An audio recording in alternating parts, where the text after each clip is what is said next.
Hello साथियों, welcome to my YouTube channel.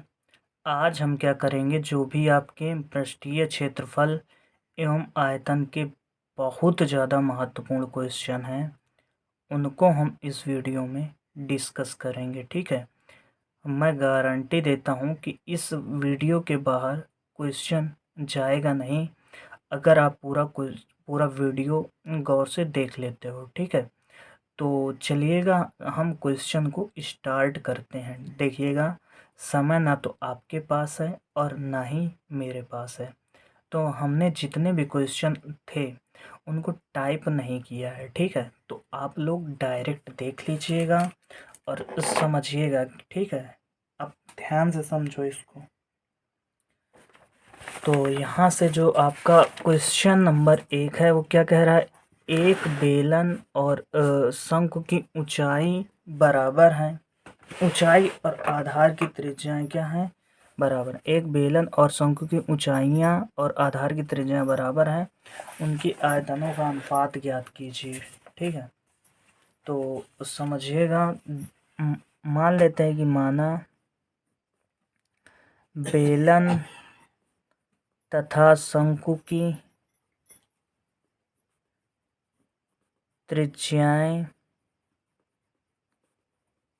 Are हैं व दोनों की ऊंचाइयां यच हैं। ठीक है, अब उसने क्या कहा, देखिएगा, तो उनके आयतनों का अनुपात ज्ञात कीजिए। तो किसके किसके आयतनों का अनुपात चाहिए हमें, बेलन और शंकु के। तो बेलन का आयतन और बटे शंकु का आयतन, दोनों का आपका क्या चाहिए, आपका अनुपात चाहिए। तो यहाँ पर ध्यानपूर्वक समझिएगा, बेलन का आयतन क्या होता है आपका, पाई आर स्क्वायर एच। शंकु का आयतन क्या होता है, 1/3 पाई आर स्क्वायर एच। दोनों का समान है। अब पाई आर स्क्वायर एच से पाई आर स्क्वायर कट जाएगा, तो 3 ऊपर पहुंच जाएगा, यानी 3/1। तो इसका जो ऑप्शन नंबर है वो 3:1, यानी फर्स्ट ऑप्शन करेक्ट हो जाएगा। उम्मीद है ये क्वेश्चन आपको समझ में आया होगा। चलिएगा, अगला क्वेश्चन क्या है, एक बेलन के आधार का जो क्षेत्रफल है वो 100 वर्ग सेंटीमीटर है, उसकी ऊंचाई 4.1 सेंटीमीटर है, इसका आयतन ज्ञात कीजिए। तो जो दूसरा क्वेश्चन है उसमें आपको आधार का क्षेत्रफल गिवन है। ध्यान समझिएगा, जो आधार का क्षेत्रफल है वो आपका गिवन है। तो आधार का क्षेत्रफल क्या है, आधार का जो क्षेत्रफल है वो कितना दे दिया है भैया, 100 वर्ग सेंटीमीटर। ठीक है, और जो है उसकी ऊंचाई, पहले आधार का क्षेत्रफल 100 दिया हुआ है, इसको हम जो है कैलकुलेट करते हैं। तो आधार का क्षेत्रफल होता है पाई आर स्क्वायर, तो पाई आर स्क्वायर बराबर किसके है, तो 100 के है। ठीक है, तो यहाँ पर आपको जो है कैलकुलेशन करनी होगी। तो पाई का मान जो है वो 22/7 आप रख दीजिएगा। आर का स्क्वायर यहाँ पे कर दोगे, बराबर क्या कर दोगे, तो आप बराबर कर दोगे 100। ठीक है, तो यहाँ से आर स्क्वायर बराबर अगर आप निकालोगे तो 7 का इधर मल्टीप्लाई हो जाएगा, तो 700 बटे क्या आ जाएगा, 22। अब एक बात आप ध्यान रखिएगा, कितने बच्चे करेंगे आर बराबर अंडर रूट, कोई दिक्कत नहीं है भैया, आपको पता होना चाहिए जो बेलन का आयतन होता है वो क्या होता है, बेलन का आयतन। तो बेलन का जो आयतन होता है वो होता है भैया मेरे पाई आर स्क्वायर एच। तो देखिएगा ध्यान से, आपका जो है यहाँ से आर स्क्वायर की वैल्यू कितनी आ गई है, 700/22। आर स्क्वायर की जो वैल्यू आई है वो कितनी आ गई है, 700/22। इस जगह पर हम पाई रख देंगे, आर स्क्वायर की जगह पर क्या रख देंगे, तो 700/22, और एच के प्लेस पर कितना रख देंगे, तो 4.7 दिया हुआ है। देखिएगा, एक बार फिर से सवाल देख लीजिएगा। जो बेलन के आधार का जो क्षेत्रफल है 100 वर्ग सेंटीमीटर और ऊंचाई जो है 4.7 सेंटीमीटर। अब ध्यानपूर्वक समझिएगा, यहाँ से हम इसको जो है कैलकुलेट करेंगे, दशमलव हटाओगे तो एक जीरो बढ़ेगा, जीरो से जीरो आपका कैंसिल हो जाएगा। ठीक है भैया मेरा। अब यहाँ पे पाई की वैल्यू रखोगे 22/7, देखिएगा ध्यानपूर्वक समझते जाओ। और बटे क्या है आपका 7/22 है यहाँ पर, और कितना है आपका 47 आया है, दशमलव तो हट गया है। तो यहाँ पर आपका जो आंसर आएगा वो कितना आ जाएगा 47 सेंटीमीटर। उम्मीद है ये क्वेश्चन आपको बहुत ही अच्छे से क्लियर हो गया होगा, देख लीजिएगा। चलिएगा अगला क्वेश्चन हम डिस्कस करते हैं। अगला क्वेश्चन क्या है, ध्यान समझिएगा। एक गोले की त्रिज्या r और एक बेलन की त्रिज्या r और ऊंचाई 2r है। गोले और बेलन के आयतनों का अनुपात ज्ञात कीजिए। बहुत सिंपल सवाल है, तो जो चीज़ पहले दी हो वो चीज़ आपको यहाँ पे रख लेना होता है। ठीक है, तो ध्यानपूर्वक समझते जाओ। जो है बेलन की त्रिज्या और गोले की त्रिज्याएं तो समान है, तो बेलन तथा गोले की त्रिज्या जो है वो कितनी है, बेलन तथा गोले की त्रिज्या r है। और अगर कहा जाए बेलन की ऊंचाई क्या है, तो बेलन की जो ऊंचाई है वो क्या है, ऊंचाई बराबर है 2r के। तो यहाँ पे गोले और बेलन के आयतनों का अनुपात ज्ञात कीजिए। तो गोले का आयतन आपको ज्ञात करना है, और बटे जो है आपको याद करना है बेलन का आयतन। ठीक है, बेलन का आयतन। तो यहाँ से अगर मैं आपसे कहूँ कि गोले का आयतन क्या होता है, तो 4/3, तीन यहीं नीचे लिखे देना है डायरेक्ट, πr³। और जो है बेलन का आयतन क्या होता है, तो बेलन का होता है πr²h। ठीक है, पाई से पाई कैंसिल, r² से एक घात कैंसिल। ठीक है, तो यहाँ पर जो है हमको क्या क्या चाहिएगा, गोले, एक बार सवाल देखिएगा। r दिया है इसका, बेलन की त्रिज्या r, ऊंचाई 2r है, गोले और बेलन के आयतनों का अनुपात चाहिए ना।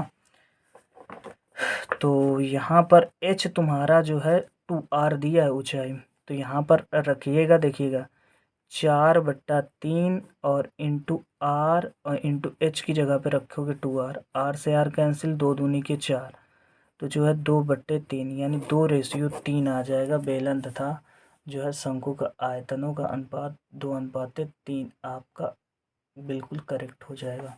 उम्मीद है ये क्वेश्चन बहुत ही क्लियर हो गया होगा आपका। चलिएगा अगला क्वेश्चन हम आपको डिस्कस करते हैं। ठीक है, तो अगला क्वेश्चन ये महत्वपूर्ण है, देखिएगा। एक गोले का व्यास d है, उसका आयतन क्या होगा। ठीक है, तो जो व्यास दिया हुआ है वो कितना दिया हुआ है, d। त्रिज्या हम निकाल लेंगे तो इसकी आधी हो जाएगी, अर्थात गोले की त्रिज्या, तो गोले की त्रिज्या अगर r की बात करी जाए तो कितना हो जाएगा, d/2। अब यहाँ से उसका आयतन, तो किसका आयतन चाहिए, गोले का आयतन। तो गोले का आयतन क्या होता है आपका, सिंपल 4/3 πr³। तो 4/3 πr की जगह लिखोगे d/2, का क्यूब करना है तो 3 बार लिख दीजिए, d/2 d/2। तो यहाँ पर 2 दूनी के 4, 2 दूनी के 4, तो यहाँ पर कितना आ जाएगा आपका 1/6 πd³। उम्मीद है ये क्वेश्चन बहुत ज़्यादा क्लियर आपको हो चुका होगा। चलिएगा अगला क्वेश्चन डिस्कस करते हैं। देखिए ये वाला प्रश्न देखिएगा, एक्सपेक्टेड है। दो लंबवृत्तीय बेलनों के आधार की त्रिज्याओं का अनुपात 1:2 है, उनकी ऊंचाइयों का अनुपात 4:1 है, उनके आयतनों का अनुपात ज्ञात कीजिए। बड़ा सिंपल सवाल है भैया मेरे। देखिएगा जो है आपका लंबवृत्तीय बेलन आधार की त्रिज्या यानी r1/r2 आपको दे दिया है 1/2, और यहाँ से अगर ऊंचाइयाँ की बात किया जाए यानी h1/h2 दिया है, वो कितना दिया है 4/1 दिया है। ठीक है, तो यही लिख लेते हैं। यहाँ पे गौर से समझिएगा। यहाँ से अगर कहा जाए r1/r2 बराबर क्या है, तो 1/2 है, और अगर h1/h2 के कहा जाए वो कितना लिखा है 4/1। तो सिंपल सवाल हो गया भैया, बड़ा सिंपल सवाल हो गया। उनके आयतनों का अनुपात ज्ञात करना है। तो V1/V2 आपको ज्ञात करना है। तो V1 अगर ज्ञात करते हो तो πr1² H1 हो जाएगा। V2 ज्ञात करते हो तो πr2² H2 हो जाएगा। तो ध्यान से समझिएगा, पाई से पाई तो कैंसिल हुआ। अब यहाँ पर हम थोड़ा सा R1/R2 का यहाँ पे क्या लिख दोगे, होल स्क्वायर इंटू H1/H2। ध्यान से समझते जाओ। तो R1/R2 क्या लिखा है, तो 1/2 लिखा है, का होल स्क्वायर। H1/H2 क्या लिखा है, 4/1। तो यहाँ पर आपका 1/4 आएगा इंटू 4/1 आ जाएगा, कट जाएगा तो क्या आ जाएगा, 1:1। उम्मीद है ये वाला क्वेश्चन भी आपको बहुत ही क्लियर हो चुका होगा। एक क्वेश्चन और देख लेते हैं, इसका जो है बहुविकल्पी का, बहुत ही आसान क्वेश्चन है ये वाला 14, और इम्पॉर्टेंट भी है, 2020 का है। आपको जो है 20, 19 और 18 से लेकर 22 तक के प्रश्नों को नहीं छोड़ना है। एक लंबवृत्तीय बेलन के आधार का क्षेत्रफल आपको दिया है 9 पाई सेंटीमीटर, उसके आधार का व्यास ज्ञात कीजिए। व्यास ज्ञात करना है, ठीक है। तो आपको व्यास ज्ञात करना है, तो व्यास आपका होता है, व्यास होता है 2r, तो 2 गुणे त्रिज्या, ये चाहिए 2r का मान, ठीक है। और आपका जो आधार का क्षेत्रफल है वो क्या दे दिया है, आधार का जो क्षेत्रफल है वो कितना दे दिया है, 9 पाई, ठीक है। तो आधार का क्षेत्रफल यहाँ से πr² बराबर क्या होता है तुम्हारा, 9 पाई दे दिया है। तो यहाँ से पाई से पाई कैंसिल, तो r बराबर कितना आ जाएगा, तो r बराबर आ जाएगा 3 सेंटीमीटर, क्योंकि 9 का वर्गमूल लोगे तो 3 आ जाएगा। अब हमको व्यास चाहिए, तो व्यास होता है जनरली 2r, तो यहाँ से 2 रखोगे इंटू 3 रखोगे तो 2 3 6 हो जाएगा, 6 सेंटीमीटर क्या आ जाएगा, इसका व्यास आ जाएगा। तो उम्मीद है ये वाला भी क्वेश्चन आपको बिल्कुल क्लियर हो चुका होगा, आपको बहुत ही अच्छे से समझ में भी आ गया होगा। अब चलते हैं जो है आपके बहुविकल्प पी तो हो गए, अब जो अति लघुत्तरीय प्रश्न इससे बन सकते हैं उनको हम डिस्कस करते हैं, ठीक है। तो चलिएगा अब अति लघुत्तरीय प्रश्नों की ओर चलते हैं। ये वाला क्वेश्चन देखिएगा, महत्वपूर्ण है। एक शंकु के आधार की त्रिज्या दिया हुआ है 3.5, ऊंचाई 12 सेंटीमीटर दिया है, शंकु की तिर्यक ऊंचाई पूछ रहा है। इस रिलेशन से क्वेश्चन बन सकता है, तो आप लोग बिल्कुल इसको स्किप मत करिएगा, ठीक है। तो जो है शंकु के आधार की त्रिज्या आपको दी हुई है, त्रिज्या को हम r दर्शाते हैं। r बराबर क्या लिखा है, 3.5, दशमलव हटाओगे 0 बढ़ाओगे, 5 7 35, 5 दूनी 10, यानी 7 का आ गया 2। और अगर हम ज्ञात करें जो शंकु की ऊंचाई है, शंकु की ऊंचाई उसको बोलते हैं यच बराबर कितना दिया है, 12 सेंटीमीटर। तो तिर्यक ऊंचाई आपसे पूछा है, तो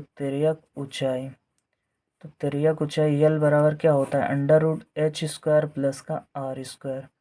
तो √h², h कितना है, तो 12 है, 12 का होल स्क्वायर प्लस 7/2 का होल स्क्वायर। 12 बार हम 144 प्लस 7 7 49/2 दूनी के 4। एलसीएम क्या आ जाएगा आपका, ध्यान से समझते जाओ। एलसीएम आएगा आपका 4, 4 का इसमें गुणा कराओ, 4 चौक 16 की 6 से लगा 1, 4 चौक 16 17 की 7 से लगा 1, 576 प्लस का 49। ध्यान समझते जाओ।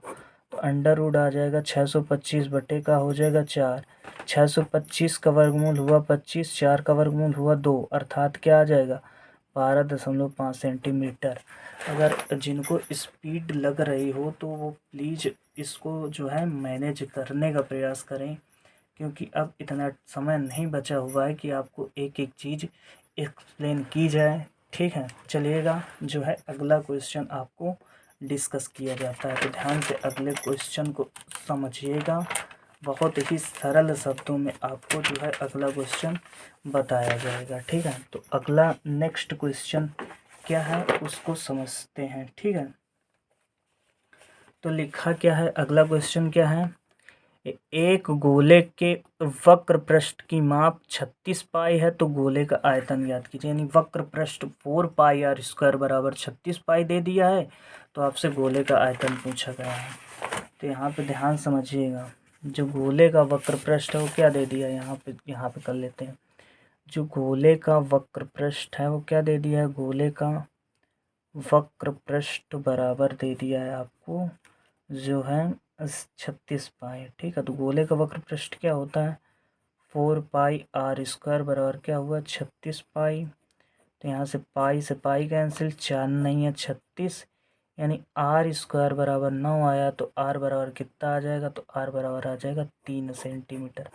r कितना आ जाएगा मेरे भाई, 3 सेंटीमीटर। अगर r निकाल लिए हो आपने, तो इसके बाद गोले का आयतन तो बड़ा सिंपल है भैया, गोले का आयतन, गोले का वक्र पृष्ठ 4 पाई r², गोले का आयतन कितना होता है, बोलिए भाई मेरे साथ, क्या होता है 4/3 पाई r³ तो चलिएगा इसको कैलकुलेट कर लेते हैं इधर साइड। 4/3 इंटू पाई r³ यानी 3×3 = 27, तो 3×9 = 27, नचो को 36 पाई सेंटीमीटर क्यूब। उम्मीद है ये क्वेश्चन भी आपको क्लियर हो गया होगा। चलिए अब चलते हैं अगले क्वेश्चन पर। अगला क्वेश्चन क्या है, एक बेलन के आधार का क्षेत्रफल यानी πr² बराबर 63 पाई है, ऊंचाई आपको 10 सेंटीमीटर, तो बेलन का आयतन है। तो यहाँ पर जो है आपका आधार का क्षेत्रफल, आधार का जो क्षेत्रफल है वो कितना दिया है 63 पाई। तो आधार का क्षेत्रफल होता है πr² बराबर क्या दिखा है 63 पाई। पाई से पाई कैंसिल हुआ, यहाँ तक ध्यान से समझिएगा, पाई से पाई कैंसिल हो गया, तो r² का मान क्या आ गया 63 आ गया, r² का मान 63 आ गया। बहुत से लोग इसको कन्वर्ट करने लगेंगे, लेकिन उनको ये नहीं पता है कि बेलन के आयतन में r² डायरेक्ट आता है। ठीक है, तो यहाँ पे बेलन का आयतन निकालना है आपको, तो यहाँ पर हम क्या लिख देते हैं, बेलन का आयतन। तो यहाँ से बेलन का आयतन क्या होता है, बेलन का आयतन होता है πr²h। तो πr² हुआ 63, h की वैल्यू कितनी लिखी हुई है, h लिखा है 10। अगर पाई का मान भी रख दीजिए, क्योंकि कट जाएगा, जब कटने की स्थिति हो तो पाई रख देना है, ना कटने की स्थिति हो तो बिल्कुल नहीं रखना है। 63, तो 22 नवैया कितना होता है, 22 नवैया होता है 198। भाई 9 दूनी 18, 9 18 19 इंटू 10 कितना आ जाएगा 1980 आ जाएगा। और इसके बाद सेंटीमीटर क्यूब आ जाएगा, क्योंकि हमें चाहिए पृष्ठीय क्षेत्रफल। ठीक है, चलिए अब चलते हैं अगले क्वेश्चन की ओर। जो है अगला क्वेश्चन आपका क्या दिया हुआ है उसको समझते हैं। तो ये क्वेश्चन लिखा है, एक अर्धगोलीय प्याले में कितना पानी आ सकता है जिसका व्यास 6.3 सेंटीमीटर है। आसान क्वेश्चन है, 6.3 सेंटीमीटर व्यास दिया है, त्रिज्या निकाल लेना 6.3/2, और इसके बाद आपको सिंपली रुको, अर्धगोलीय लिखा है ना, 2/3 पाई r³ में रख देना है, कैलकुलेट कर लेना। आसान क्वेश्चन है, इसको हम नहीं बताएंगे क्योंकि इस टाइप के क्वेश्चन पीछे हम करा चुके हैं। ठीक है, अगला क्वेश्चन क्या है, अगला क्वेश्चन लिखा है कि पानी पीने वाला 14 सेंटीमीटर ऊंचाई का एक गिलास एक शंकु के छिल्लक नहीं है सर, छिन्नक के आकार का है। ठीक है, इसके दोनों वृत्ताकार सिरों के व्यास क्रमशः 6 सेंटीमीटर 4 सेंटीमीटर है। इस गिलास की धारिता ज्ञात कीजिए। ये भी बहुत ज़्यादा महत्वपूर्ण प्रश्न है, तो इसको समझते हैं पहले। जो छिन्नक का आयतन होता है वो क्या होता है, छिन्नक का आयतन कहो और या तो आप धारिता कहो। तो यहाँ से छिन्नक का आयतन या छिन्नक की धारिता, तो छिन्नक की जो धारिता होती है उसका फार्मूला आपको पता होना चाहिए, 1/3 पाई h r1 का स्क्वायर प्लस का r2 का स्क्वायर प्लस का r1 इंटू r2। ठीक है, अब इसको आप बहुत ही आसानी से कैलकुलेट करने का प्रयास करिएगा, बहुत ही आसान शब्दों में आपको समझाने का प्रयास करेंगे। तो यहाँ से अगर ध्यान से समझिएगा, h की वैल्यू 14 दिया हुआ है, ध्यान इधर h 14 है, r1 की बात करी जाए 3, r2 की बात करी जाए 2। तो अगर हम ऊंचाई याद करें, ऊंचाई h बराबर 14 सेंटीमीटर दिया है। अगर h की बात करें, सॉरी h तो निकाल लिया, r1 की बात करा जाए तो 6 दिया है, 6 का आधा 3 सेंटीमीटर। r2 की बात करा जाए 4 लिखा 2 सेंटीमीटर। ठीक है, अब इसके बाद कुछ नहीं है यार, इसमें जो है रख देना है आपको और कैलकुलेट कर लेना है। तो 1/3 देखिएगा, ध्यान दीजिए, 22/7। h की वैल्यू 2 है, r1 की वैल्यू कितनी है तो 3 का स्क्वायर हुआ, समझते जाओ, 3 का स्क्वायर। r2 की वैल्यू कितनी है तो 2 का स्क्वायर। r1 इंटू r2 क्या लिखा है तो 3 इंटू 2। ठीक है, तो यहाँ पर ध्यान से समझिएगा, 22 दूनी का हो जाएगा, इधर लिखते हैं 22 दूनी हो जाएगा भैया, देखिएगा ध्यान समझते जाओ।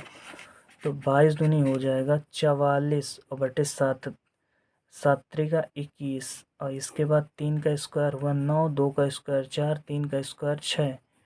तो यहाँ पर क्या हो जाएगा दोस्तों, 44/21 गुणे 9 4 13, 13 6, 13 6 21 होता, 13 6 13 6 19। ठीक है, तो यहाँ पर पूरा का पूरा दोस्तों, इसको जो है आप कैंसिल भी कर सकते हैं। ठीक है, ध्यान समझते जाओ।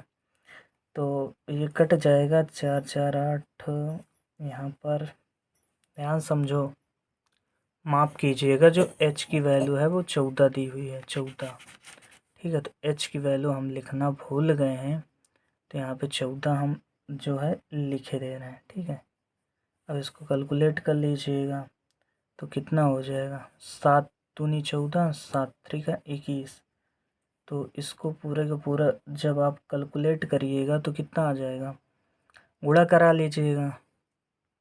देखिए समझिएगा, यहाँ पर जो है आपका 22/7 हो, मतलब कि यहाँ पर ये डायरेक्ट हमने गुणा करा दिया, 22 दूनी 44। ठीक है, तो वो तुम्हारा काउंट है, गुणा करा लेना। 19 चौको कितना होता है, 29 29 76 की 6 ऐसे लगे 7, 19 चौको 76, 76 और 7 कितना होता है तो 76 7 83 होता है बटे 3 सेंटीमीटर क्यूब हो जाएगा गिलास की धारिता। ठीक है, अगर ना समझ में आया हो तो ये फार्मूला लिखा हुआ है, ये मान लिखे हुए हैं, एक बार खुद से रखिएगा और कैलकुलेट करिएगा, पक्का आ जाएगा। ठीक है, चलो अब अगला क्वेश्चन डिस्कस करते हैं।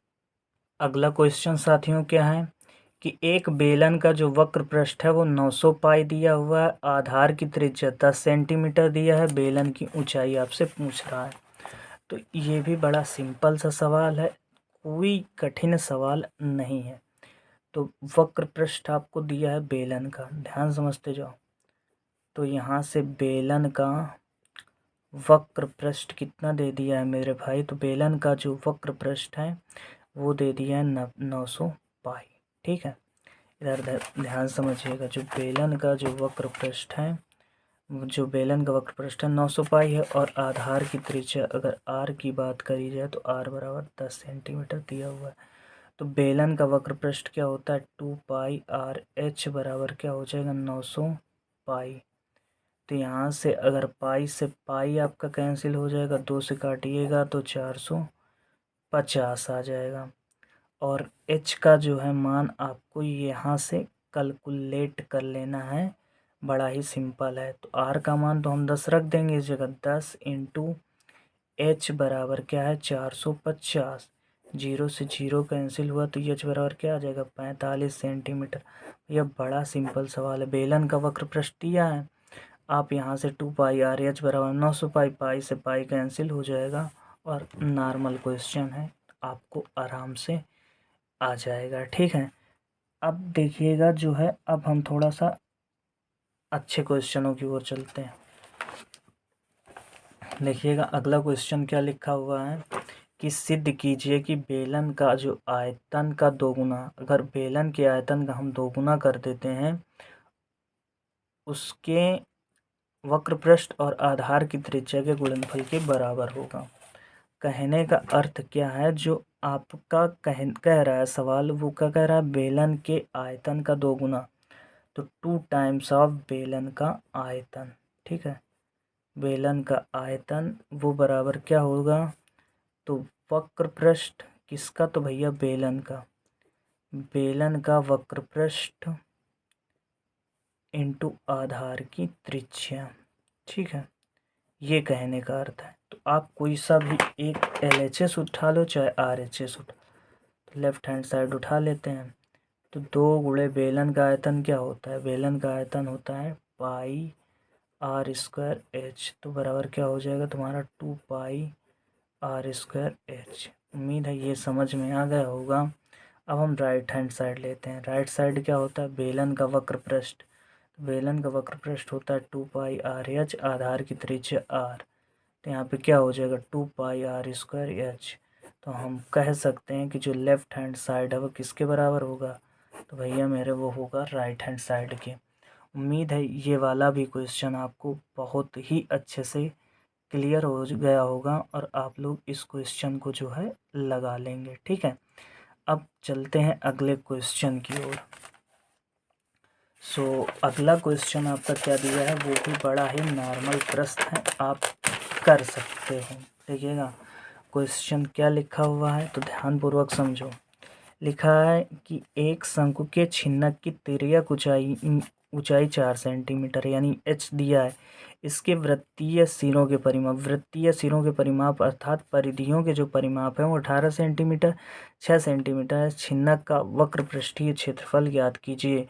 तो छिन्नक का जो वक्र पृष्ठीय क्षेत्रफल होता है, पहले तो आपको वो पता होना चाहिए।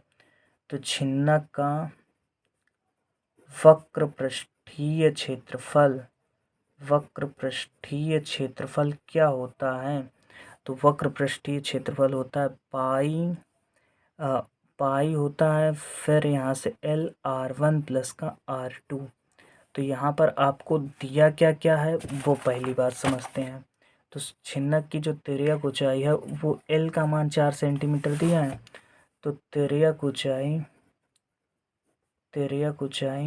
L बराबर क्या दे दिया है? L बराबर दे दिया है 4 सेंटीमीटर। ठीक है भैया। अब जो वृत्तीय सिरों के परिमाप 18 सेंटीमीटर और 6 सेंटीमीटर है, यानी कि जो है प्रथम वृत्तीय, देखिएगा ध्यान समझिएगा। तो पहले वृत्तीय सिरे की जो त्रिज्या है उसको r1 मान लेते हैं। तो पाई r1 बराबर क्या दे दिया है 18, और यहाँ से पाई r2 बराबर क्या दे दिया है 6। तो यहाँ पर आपको जो है r1 की वैल्यू पता चल जाएगी, क्या आ जाएगी 18/पाई। और अगर हम r2 की वैल्यू ज्ञात करें तो 6 क्या आ जाएगा पाई। अब इसको कैलकुलेट करते हैं। तो यहाँ से पाई, यहाँ पर L की वैल्यू 4 है, r1 की वैल्यू 18/पाई, r2 की वैल्यू 6/पाई। तो हर आपका समान है, तो यहाँ पे 4 पाई और अंश को जोड़ लीजिए, 18 6 24 बटे का हो जाएगा पाई, 24 चौको क्या हो जाएगा, तो 96 सेंटीमीटर स्क्वायर। उम्मीद है ये वाला भी क्वेश्चन आपको बहुत ही आसानी से हम क्लियर कर पाए होंगे। अब चलते हैं जो है अगले क्वेश्चन की ओर। अगला भी क्वेश्चन जो है बहुत ज़्यादा महत्वपूर्ण है, और वीडियो अगर लंबी हो रही हो, आपको थोड़ा दिक्कत हो रही हो, तो इसको बंद कर दीजिए। आप थोड़ी देर बाद भी पढ़ सकते हैं, ठीक है। अदरवाइज हम तो सजेशन देंगे कि आप लोग जो है, जब हम नहीं थक रहे हैं तो आप लोग कैसे थक सकते हो। तो आप लोगों को भी हमारे साथ के साथ चलना है, ठीक है। चलिए अगला क्वेश्चन हम डिस्कस करते हैं। तो अगला क्वेश्चन क्या है दोस्तों? एक लंबवृत्तीय शंकु की त्रिज्या और ऊंचाई 3:4 में है। यदि इसका आयतन 301.44 हो तो शंकु की त्रिज्या ज्ञात कीजिए। ठीक है, तो शंकु की त्रिज्या और ऊंचाई 3:4 के अनुपात में है।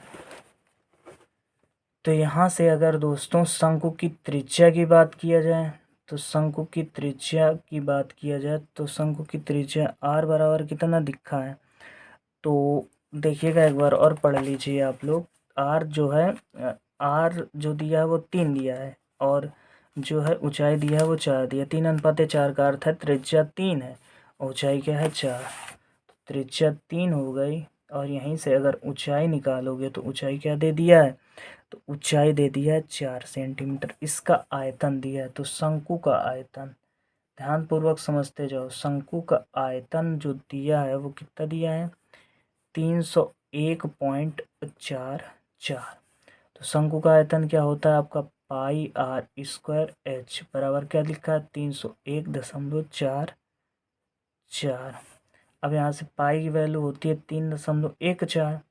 आर की वैल्यू कितनी है 3 का स्क्वायर। ध्यानपूर्वक समझते जाओ, तो थोड़ा सा ध्यान से इसको समझिएगा। यहाँ पर 3 का स्क्वायर हो जाएगा इंटू 4 हो जाएगा, ठीक है। और हमको शंकु की त्रिज्या ज्ञात करना है। देखो हमको जो चाहिए वो शंकु की त्रिज्या चाहिए। त्रिज्या और ऊंचाई में हमको जो है अनुपात दे रखा है, ठीक है।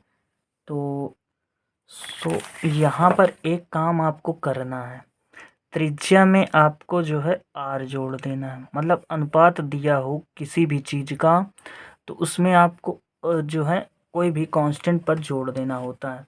तो जैसे ही आपने आर जोड़ा तो यहाँ पे भी आर आ जाएगा और यहाँ पे भी आर आ जाएगा। बराबर क्या हो जाएगा 301.44।